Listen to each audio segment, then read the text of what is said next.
Hello everyone, Christina Werner here. Welcome to day 23 of the holiday card series for 2024. In this video, I'm going to be making a couple of cards using the Chili Treats stamps and dies from Pink and Main. These are so adorable. They're like little Santa, Mrs. Claus, elves, Rudolph, but made into cupcakes and ice cream cones and sundaes. It's just super fun. For my stamping today, I thought I would shake it up a little bit, and I'm using the Stampwheel 2.0 from Altenew. This is kind of my first time using the stamp wheel for a bunch of stamping, and I have to say I really loved it. It was great. No complaints. So I arranged all of the treats on a 5x7 piece of Bristol paper. I'm actually going to be watercoloring all of these treats using Karin markers. I'm going to be using the Realbrush Pro markers. So I wanted to use a paper that would work really well with that type of marker. And they look really great on watercolor paper as well as Bristol paper if you want something that's a little bit more smooth. So I cut down some Bristol paper and then I stamped all of the treats in a waterproof black ink. My favorite, by far, waterproof black ink is Versafine Onyx Black. I've been using it for years. You guys see me use it all the time, and it works extremely well in cases like this. There were just a couple little spots kind of right in the center that needed to be stamped one more time, so I inked those up, flipped my plate on my stamp wheel, and then stamped down once again. And the stamp wheel is super precise. It was very easy to get this stamped in the exact right spot without any kind of shifting or double stamping. It worked great. All right, I'm going to put my stamp wheel away and move on to the coloring. Like I said, I'm using the Realbrush Pro markers from Karin, and I have my swatch charts in here. I have two swatch charts, one on watercolor paper and one on Bristol paper. You can see that they look a little bit different, so that's why I have swatches for both papers. I'm going to go ahead and start coloring, and I will speed up the video and turn on a little bit of music, some festive music, for you to enjoy all of the coloring. I'm also going to use those dies to cut out all of the images. Whoa, oh, oh. Da, da, da, da, oh, oh. Da, da, da, da, oh, oh. Da, da, da, da. Making our Christmas memories. I've been working so much lately, I can barely find the time to sleep. Yeah, I spend my time running around, keeping people pleased. But this is my favorite holiday. It's a chance to start over new. 'Cause I missed you, so I'm letting go of everything but you. These are the good times with you. Baby, this year it's just gonna be you and me. Hang by the fire and chill. Isn't this how it's supposed to be? Making our Christmas memories. Oh, and I've been longing to hold you close. Forget about everyone else. Isn't this how it's supposed to be? Making our Christmas memories. Oh, oh.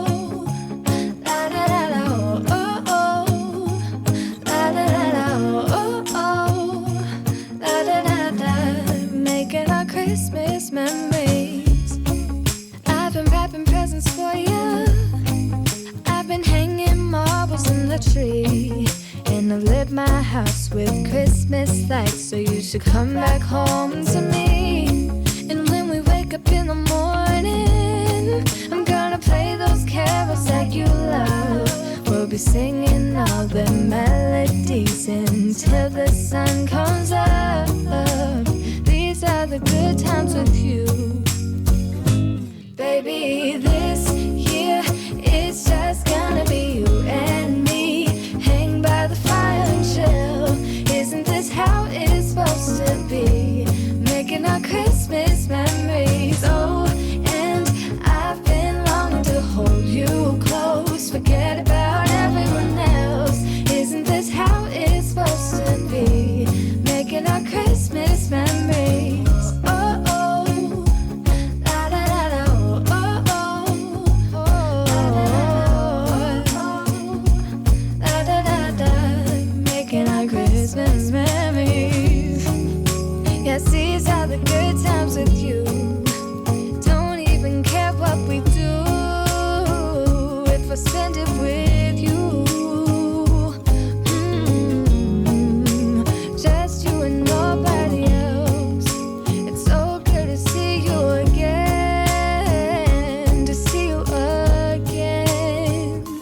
Baby, this year it's just gonna be you and me. Hanging by the fire chill. Isn't this how it's supposed to be?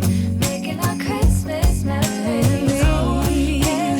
I've been longing to hold you close. Forget about everyone else. Isn't this how it's supposed to be? Making our Christmas memories. After I finished all of the die cutting, I decided to use a brown piece of cardstock for the base of my card. This is the color Nutmeg from Concord and Ninth, and I wanted to use brown because it just made me think of chocolate and all of those yummy treats.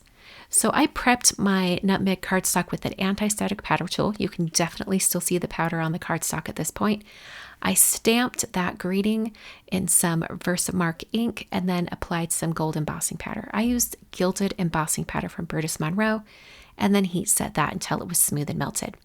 This microfiber cloth from Pink and Maine picks up a lot of that powder. The rest of the powder kind of comes off as I start rubbing my fingertips over it. I decided to do a little bit of gold splatter to give a little bit of texture to this very solid brown cardstock. So I'm using the color Star from Iuile Watercolors.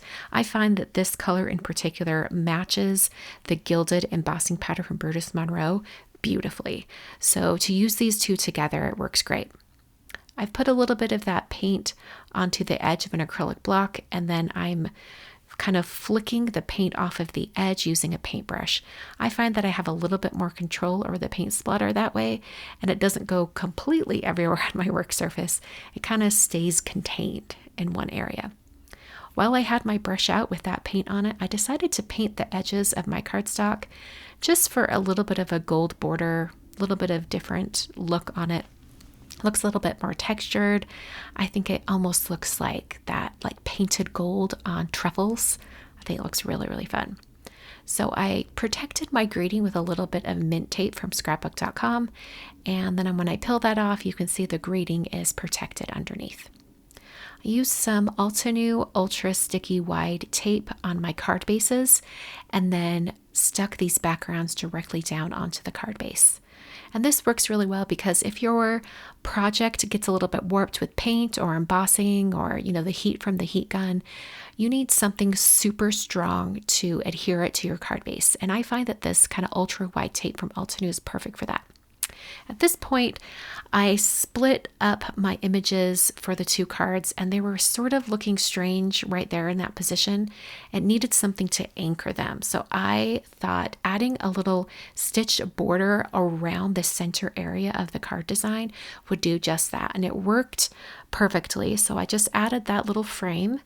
It's about 3/4 of an inch from the edge all around. And then I can put my 3 Christmas treats at the bottom, and it just gives it a little bit of weight and something to hold on to. It just seems more balanced that way with just a little bit of a dash line. Kind of blows my mind that a dash line can do all that. I put some foam adhesive on the back of the treats, and I also realized that I forgot to paint the buckle on the Santa cupcake, so I used the same gold watercolor that I used for the rest of the card. So here are the 2 finished cards. I think they look so whimsical and cute. Unusual color combo for me with the brown, but I absolutely love it. So this was day 23 of the holiday card series. We are closing in on the end. I'm going to have days 24 on Friday and 25 on Monday for you. But enjoy your weekend before the holiday. If you're like me, you're probably running around finishing up last minute Christmas tasks. So good luck with that, and I will see you on Friday for day 24.